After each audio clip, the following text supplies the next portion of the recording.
Ladies and gentlemen, hey, hi, how you doing? Welcome back to the channel. Thank you so much for stopping by. Today we got the brand new 1.36 update live in Warzone in Modern Warfare 3, and this includes a bunch of new patch notes for multiplayer and for Warzone, including our very first major weapon meta updates for Warzone as well. So lots to dive into today. As we get into it, if you enjoyed the video, do me a favor, drop a like on it. It would be really appreciated. And if you're new here, or if you're a part of the 50% of viewers watching who are not already subscribed, let's change that, because every single day I got you covered with news, updates, patch notes, meta breakdowns. It's all right here. So feel free to hit that sub button and turn on those post notifications. But we're starting here first on the multiplayer and zombie side of things. Then of course we have our separate patch note page for Warzone as well. So initially for global updates, this applies to multiplayer, zombies, and Warzone alike. Stability updates address an issue experienced by some players that caused items previously unlocked to become unavailable to equip. So basically just making sure that you can actually use everything you've gone through and unlocked.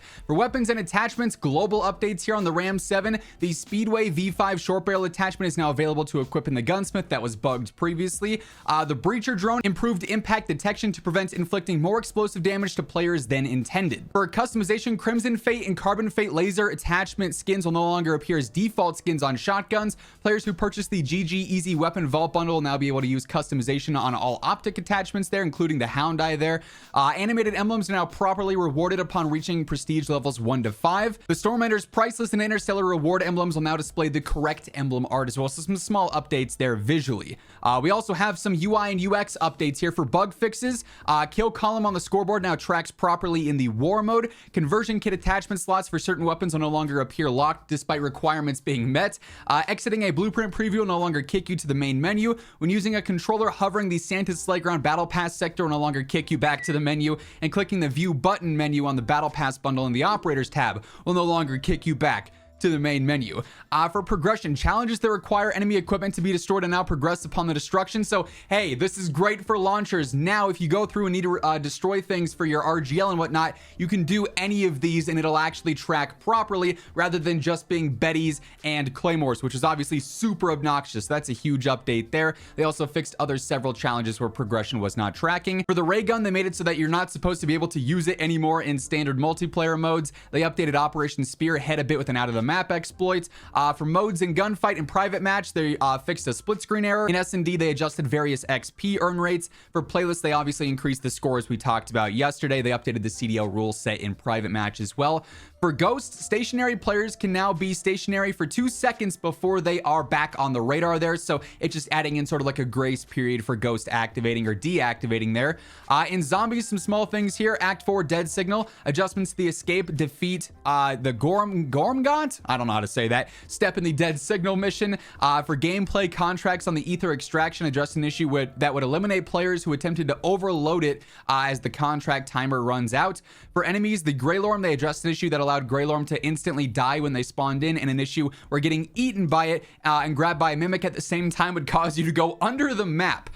For weapons, they addressed an issue that happened with the Bruin MK9 attachment unlocks. Then there were a couple of stability updates as well. We then can jump over to the Warzone update, which was a lot more significant. Hey everyone, it's holiday season, and if you're looking for the perfect stocking stuffer or gift this year, look no further than G Fuel. Whether you're trying to treat yourself this holiday season or pick up something for some friends or some family, G Fuel's got you covered with a little bit of something for everyone. Whether you're trying to restock on your favorite flavors, maybe try something new, they got the tubs, the starter kits, even just some straight up shaker cups if you're looking to grab a new one of those. If you want to pick up anything at all from the G Fuel site, be sure to go ahead and throw in code IMMORTAL at checkout for that nice little discount. Link for that will be down in the description below if you're interested. So here again, we got our December 14th update. It's the same exact global updates that we just listed back over on the other page, but then we have our Warzone specific updates. So for strongholds, a black site key will only be rewarded the first time a stronghold is completed now, and subsequent captures by other squads will not reward a key.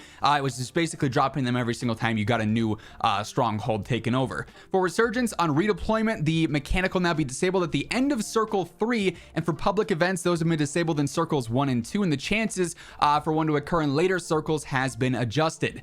We then have our first major meta update. Looking at the breadth of weapons and attachments on offer, some outliers were performing above expectation. We have taken immediate steps to mitigate them to support a healthy engagement experience through the holiday break. So this is basically saying we're probably not going to see another meta update until after they're back in 2024. So for rifles, on the DG56 burst, max damage was reduced from 32 or to 32 rather, down from 40. That's a huge nerf in its close damage range, its largest damage range there. On the FR556, max damage reduced to 35, down from 43. Another significant nerf. These will still be good over range because that's their minimum damage, but their close range efficiency is now significantly worse.